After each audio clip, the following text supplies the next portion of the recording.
In 2019, the South African rugby team known as the Springboks once again showed the world that Africa is a sporting powerhouse when they lifted the coveted Rugby World Cup trophy for the third time in history. A momentous victory represents much more than glory for a diverse country with a recent dark past.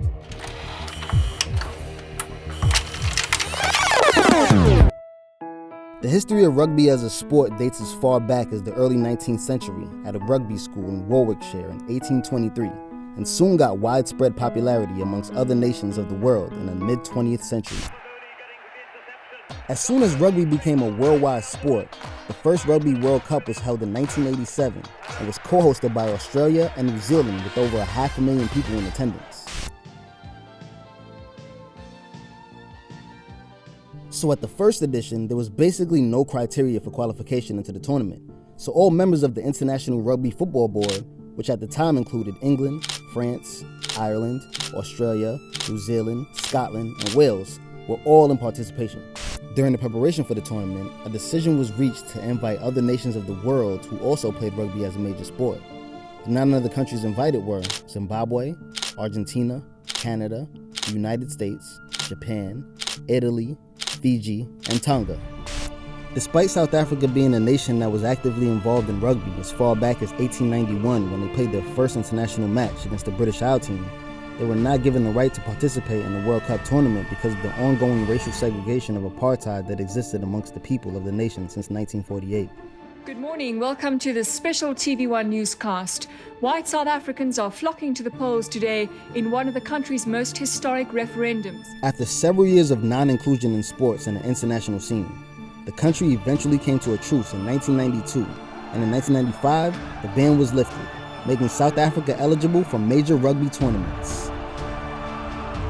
In addition to this, the International Rugby Board awarded hosting rights of the 1995 Rugby World Cup to South Africa as an opportunity to further establish their racial reconciliation. They have stolen the crown. Unbelievable scenes all around. The 1995 World Cup was set to be hosted by South Africa. This was the first time every match was held in one country, and the final, which was held at Ellis Park in Johannesburg on June 24, 1995. South Africa defeated New Zealand in a close one with a score of 15-12 after extra time. He struck it straight between the uprights. The cup was presented by then President of South Africa, freedom fighter Nelson Mandela, to the team's captain, Francis Pienaar. The Springboks were now a new dominant nation in world rugby. After South Africa won their first ever Rugby World Cup title, which was also their first participation, they replicated the feat in the 6th edition of the tournament, hosted by France as they beat England 15-6 on October 20th, 2007. On September 20th in 2019, the 9th edition of the Rugby World Cup was hosted in Japan. The 12-venue event held matches all across the country. It was the first time that the tournament had taken place on the Asian continent and outside of the traditional 11 Tier 1 rugby nations of the world. The Springboks team of South Africa gained automatic qualification as one of the top 3 teams in the 2015 edition of the World Cup, as they finished 3rd after beating Argentina 24-13 to clinch bronze. Southwestern neighbors, the Welwitjias of Namibia, were the only other African country to be represented in the finals of the competition. All 20 qualifying teams were placed in one of 4 groups, with 5 nations occupying each group. The Springboks of South Africa had to battle it out with the defending champions and 3-time winners New Zealand, African cohort Namibia, Italy, and Canada, who were all placed in the B pool. For a team with a long history of racial discrimination in sports, especially rugby, the Springboks team of 2019 came into the tournament boasting a historic roster filled with black South Africans.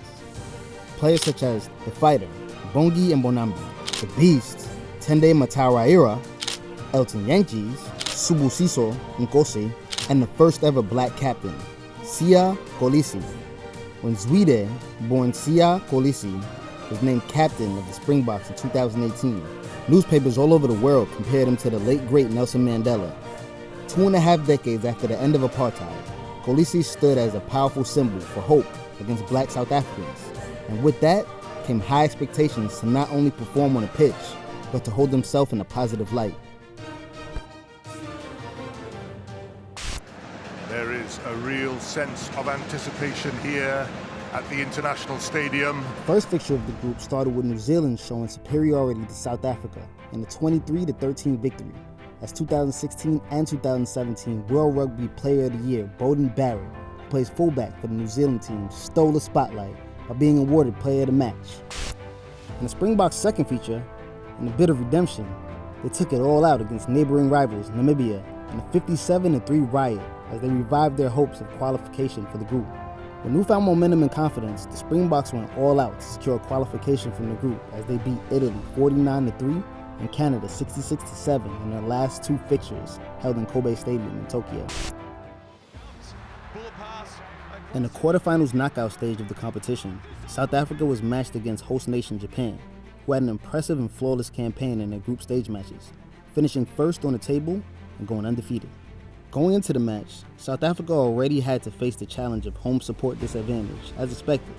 Just a few seconds into the match, the Springboks had to withstand the sustained pressure of 49,000 brave Blossom fans roaring and chanting.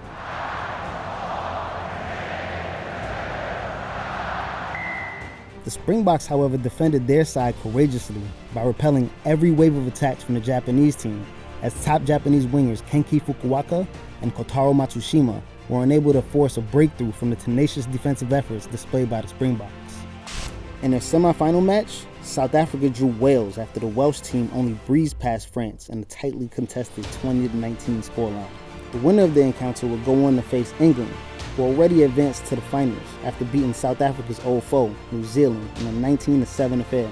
After several displays of evenly matched gameplay from the Springboks and Wales, the Springboks took a 9-6 lead into halftime. Wales's fly-half player, Daniel Biggar, would tie the score up with a penalty kick just 6 minutes into the second half. Most moments in the match saw South Africa spring things up with big-time efforts to win the match, but the resilience of the Welsh team saw them come from behind every time to level things up. The remainder of the match saw both teams at gridlock, and the 67,000 tense fans looked assured of an extra time bout from both teams, until South Africa's fly-half, Andre Pollard, converted a penalty kick to hand the Springboks a lucky 19-16 win after Wales got penalized for collapsing a maul with just 5 minutes left in the game. With that win, the Springboks book a spot in the final against 2003 world champs, England. The stage was set for the final match of Japan 2019 as England took on South Africa in the biggest game of all.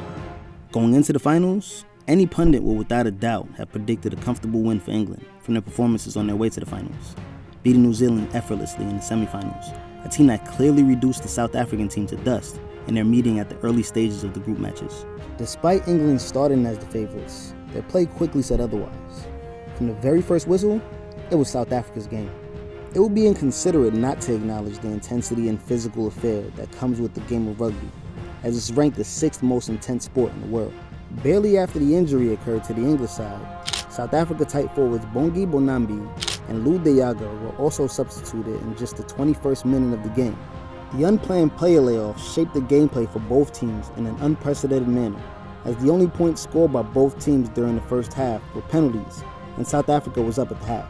Aside from England's poor handling during most of the game, multiple clumsy scrums dealt a further blow to their title ambition, with frustration setting in with every penalty kick awarded to South Africa. At the sound of the final whistle, England finished completely shut out as the rock-solid Springboks team was crowned champions of the 2019 Rugby World Cup. South Africa are World Cup winners in 20... That victory meant that the Springboks' 12-year wait between triumphs was finally over. The title wins also marked Springboks' third Rugby World Cup final and their third win. And we have so many problems in our country, but to have a team like this, we come from different backgrounds, different races, and we came together with one goal, and we wanted to achieve it. I really hope that we've done that for South Africa to show that we can pull together if we want to work and achieve something. South Africans broke out into widespread celebration and fanfare across the entire country.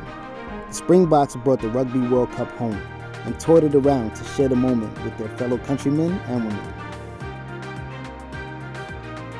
What was your favorite Rugby World Championship for South Africa? Do you think the Springboks can pull it off again in 2023? What African sports moments do you want to learn about next?